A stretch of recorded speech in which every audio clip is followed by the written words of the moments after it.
What's up, YouTube? Today we are diving into the Doctor Who universe, and now let's get to it. Go ahead and pull out your Jimmy Dodgers and let's slap some Sculpey ultralight onto the armature frame and go ahead and shape that body up into shape. Pulling out another little round bit of ultralight and go ahead and shaping it up, and we're going to use this knife right here to cut some hard edges for K9's robo body. Look at that nice piece of tofu we got looking there. And now we're gonna roll this piece out for his head. And I was really want to go for that Tim Burton-esque Nightmare Before Christmas Zero look. I was really happy with how it actually came out. He was rather adorable in the end, which you'll see here shortly, of course. Spoilers. And we're using some Super Sculpey Original for this project. Just go ahead and covering the entire base of that tofu with it and cutting off any excess.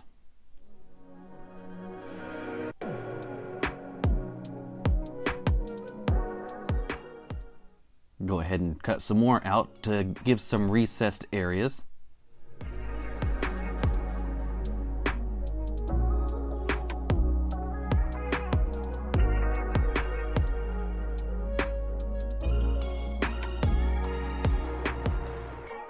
And pull out the ball stylus to give some of those little robo details. Just like so.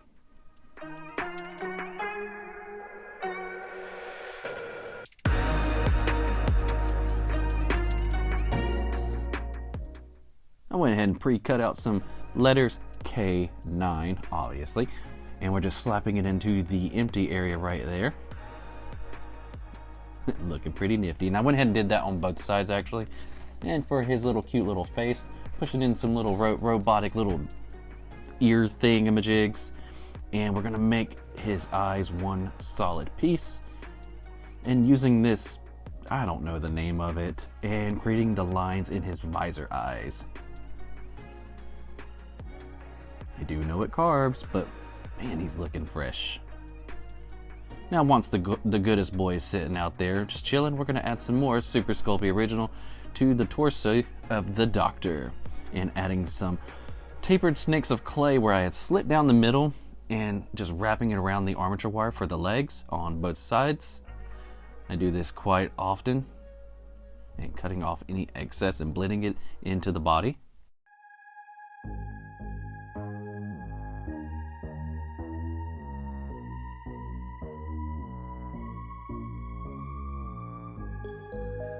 Went ahead and rolled out a few little balls of clay for the feet and just kind of pressing them and smoothing them into place.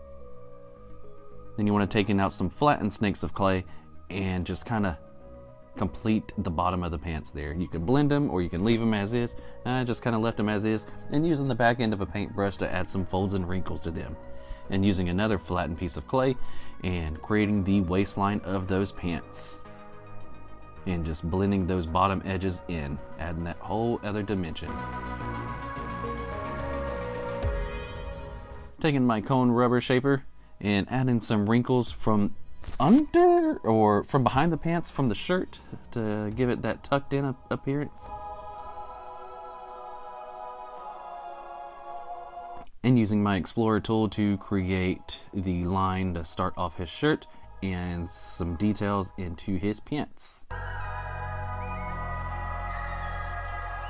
And of course I always use the back end of a paintbrush to have some super easy folds and wrinkles into the clothing.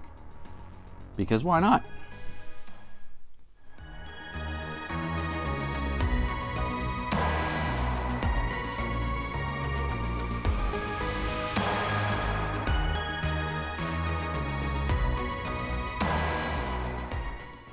Here I am taking this little ball of clay and adding some little wrinkles in it that go under his shirt. I have no idea what this is called. And if you know what this is, let me know in the comment section down below.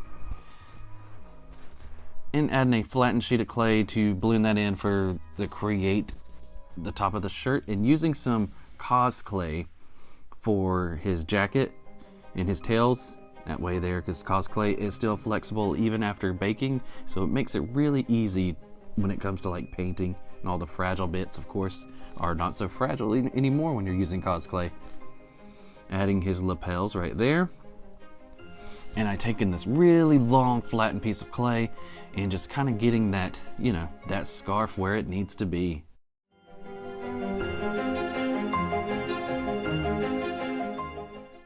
I'd say that looks pretty dang good. Now we're going ahead and throw it in and save our progress. Now I can easily just pull that off and continue where I left off, using some more snakes of clay where I just slit right down the middle, even cut a little taper in there for the bend in his arm, and just wrapping it around the armature wire like so. And doing that again on the other side as well. Rinse, wash, and repeat. Off camera I made his hands because I definitely struggle with making his hands. Unlike David Tennant, where he just left one of his hands left and hanging out in the Tardis, so we'll just use one of those. And what looks like a little matchstick, that's going to be his sonic screwdriver. And using some more flattened pieces of clay to cap off those sleeves. Go ahead and lather some Bacon Bond or liquid clay adhesive all over that base and slap a huge piece of clay over there and cut it out like so. And taking this nice little piece of aluminum foil and just give myself some textures. And using the Explorer tool, we are putting a crack. Don't mind Prisoner Zero might be hiding behind there. Spoilers. Now, the fun part. Taking this really long flattened piece of clay and cutting out the shape of the Tardis. This will be the nice little backdrop for this little diorama. And just using my Explorer tool to really etch in those details of the Tardis. And really get in those wood grain, those little boxes off to the side and the window shapes and everything. Kind of felt like I'm drawing on clay, which was, honestly, this process right here was actually a little relaxing.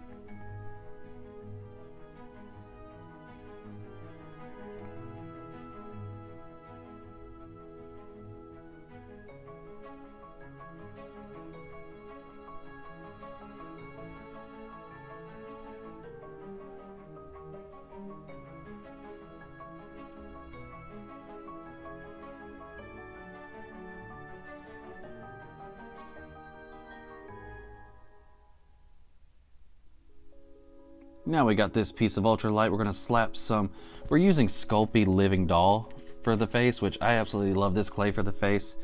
And crazy enough, I struggled with this face at first. It took me about 3 other tries, you know, 3 times, 4th time's the charm. No pun intended, maybe.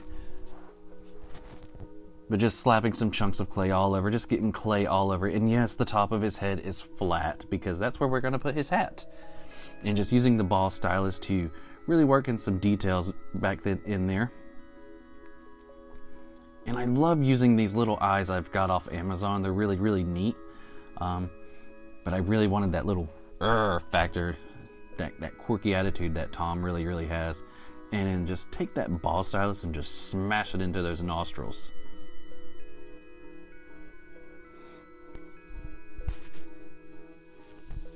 Now right here I took some Sculpey Ultralight and wrapped it around his head for his little poofy little hair. I definitely took advantage of his flat head and just smashed it down there. And then taking the ball stylus to give him some cool hair textures. I love how his face looks. What you think about that? Let me know in the comments.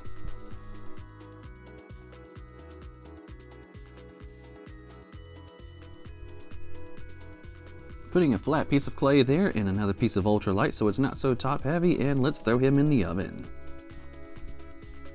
Now once baked and completely cooled down, we could start the whole painting process. Not there, but here. Go ahead and paint that green grass right here, just lathering a nice little layer across that whole surface. And dry brushing some lighter green to bring out all those nice little details we did. Taking some nice cobalt blue, I darken it up just a hair, just to give it that nice Tardisy blue, and just covering that whole surface. Yes, cover up the XPS foam too with paint, and taking some lighter blue and progressively lighter dry brushing it all over those nice wooden details, bringing all those details out. And then taking some white, blocking out that sign, and you can see it there, I did throw some gold paint on the doorknobs and the keyhole, looking good. Take your Sharpie and go ahead and write your words in it, because if I painted it, it would look absolutely awful.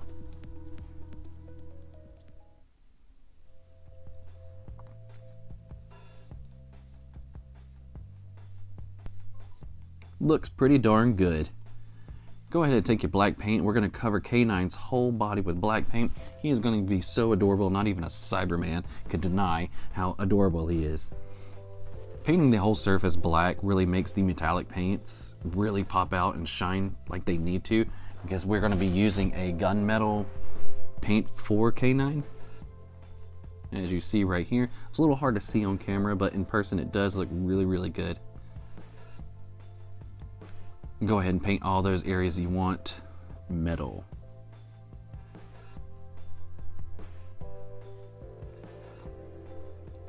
And for his little eye visor, as you see in some of the old K9 pictures from Tom Baker's season, we're getting him the red visor. And I went ahead and just did him up a little collar there in the style of Tom Baker's scarf, and attaching his cute little face there, and he's so freaking cute. And I just put some UV resin on the visor to make it shine, and all over a few little spots all over his body. Now let's pull out Tom and go ahead and paint his pants a nice little green color.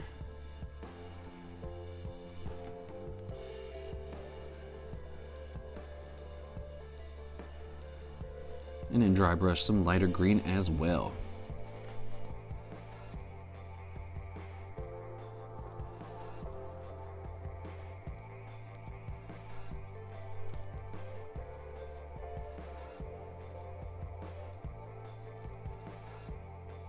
Let's live our best life in the 70s and pull out that really mustardy khaki color vest. And we're going to paint right there. And then take a smaller paintbrush with some browns, and we're going to kind of plait it up a little bit.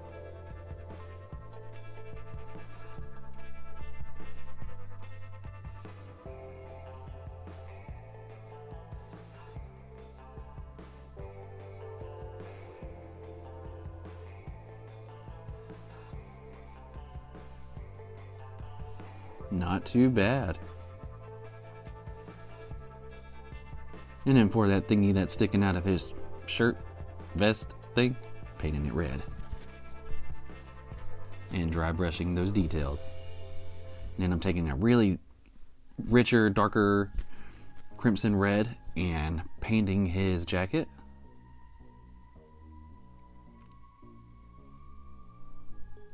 And carefully getting those details in.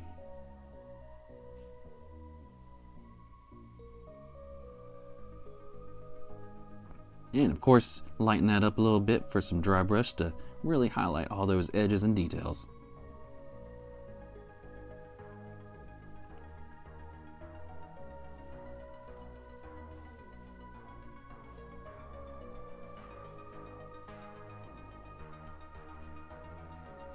And don't forget some skin. I darkened up a little bit of browns and whites and grays to get this skin tone. Pushing him onto the base. Go ahead and start with the base coat of a brown over the whole entire scarf. Go ahead and make a mess of yourself while you're at it. And after it's dry, just go ahead and start putting down what appears to be those Harry Potter almost colors going on there. And I just kind of swipe them right across the surface.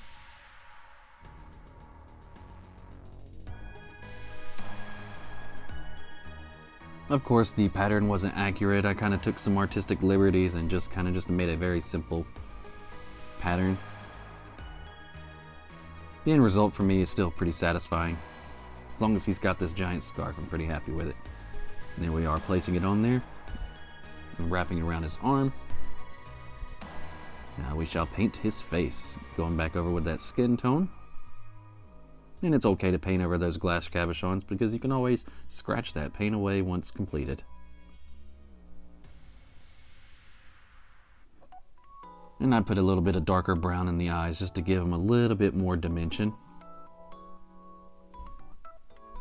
Darker brown for the hair.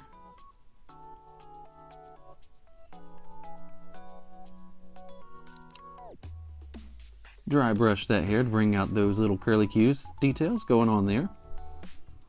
Tom definitely has some wild hair.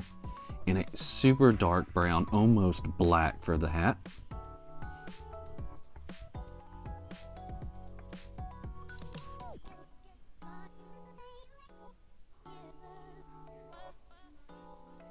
I'm gonna go ahead and assemble everything together, put his sonic screwdriver in his hand, finally let's glue his head back on, put K9 down and put everything in place, and let's call him finished. And it's done! Let me know what you think in the comments section down below, and now on to the glamour shots.